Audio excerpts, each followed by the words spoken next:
congratulations on this film. It is so razor sharp. It's like if you want a master class in pretty much anything film, watch this movie. The Western genre has been so popular, but Jesse, we can start with you. What do you think makes this film stand out? I think just on every level, there are such amazingly talented people involved. I mean, from the original novel, which I couldn't believe that I hadn't even heard of Thomas Savage, and this book was written in '67, and I think is an American classic. And so starting there, and then in the hands of Jane Campion, and then with all of the brilliant people from the production designer, costume designer, Kirsten, and it was just one of those rare, like, incredibly special moments. This film is getting some awards buzz from Jane to absolutely every single thing. But Kirsten, what would it mean to be recognized for your performance in this film?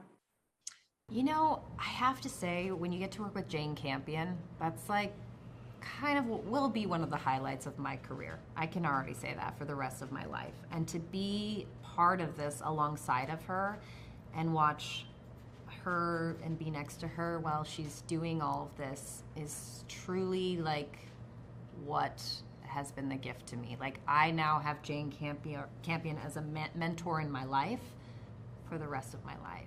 Wild. We're all so jealous of it, by the way.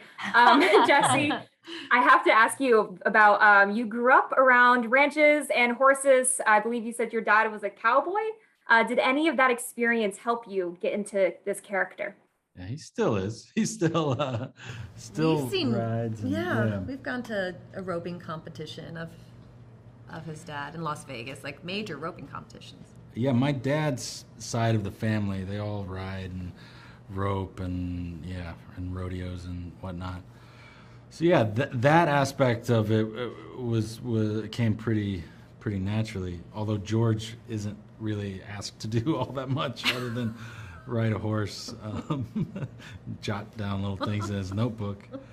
But yeah, it was still fun to, play semi-cowboy for a little bit. You're like, put me in, coach. I know what I'm doing here. Yeah, Oh my goodness. You guys, of course, off-screen relationship as well as on-screen in this film. What was it like translating that? And were there any rules about working together? I think what's nice about us is we have no rules, really, right? I mean, we're creatively pretty open with each other. That's how we, first became creative soulmates, and I think that on this, for me, I just had to, remind myself how reserved Rose, would be with him, and it's just funny in my brain when you have a child with someone to act so proper, Yeah.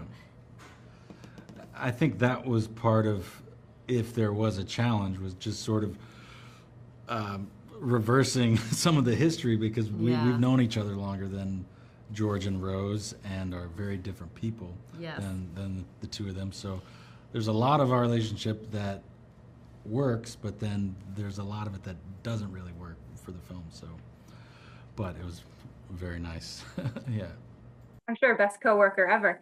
But you guys did meet on another set. I believe you became friends. But when did you know that the sparks were really flying, that there was something there more than just friends? When were they flying? Sparks are flying. That was a year or so after, yeah. Yeah, it was just, how things go. You just can't deny certain things. Now, you guys are married in the movie, not quite as much in real life. Did playing that role inspire anything or make you dream about potentially getting married anytime soon? I mean, I get married to Jesse right now. We just haven't, I don't know.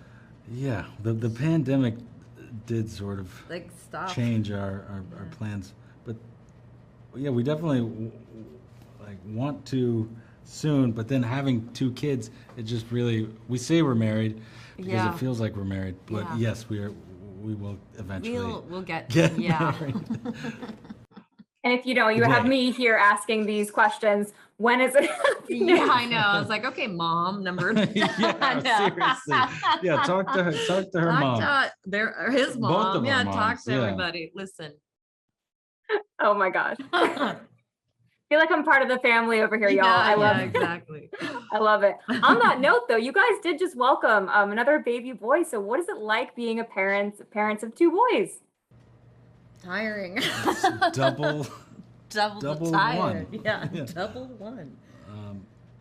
It's great. I mean, we're extremely lucky. They're both so sweet, totally different. Yeah. The little guy's testing out his new wave, which he's still unsure of. It's kind of like, Is this right? Should I be doing this? it's aside from being very tired, it's the best. Yeah. I hear it's lovely. I don't have children, but I hear it's fantastic. Were you able to bring them with you on set in New Zealand? Our one son came with us. We hadn't had our other son yet. But yeah, he really was blown away watching a little kid see New Zealand for the first time, because it is, and a 2-year-old, and he could appreciate what he was like, look at what, like so blown away by the beauty of New Zealand, because the first house they put us in for rehearsals we were pretty high up and could see all of Queenstown, and like it's majestic. It's just, yeah, it looks like a screen. It's so pretty that it doesn't look real. But it was really amazing to watch him. Yeah. Yeah, to see it through his eyes, and he just could not believe it. Yeah. And then last question here, Killers of the Flower Moon, Decap, Marty, Jesse, tell me something amazing. Tell me something amazing. Oh man. I mean, that's one of those like this that it still just feels like, I don't know how I got here, but I'm not going to ask any questions and just show up and act like I'm supposed to be here. You know, I don't know. It's just, yeah, it's an incredible true story. Getting to film in the actual location where it took place was really special with, you know, Osage descendants, you know, and yeah, I'm really excited about it. You do belong there, absolutely. And both of you guys deserve Oscars for these performances. Congratulations on this. Thank you for your time. I truly do appreciate it.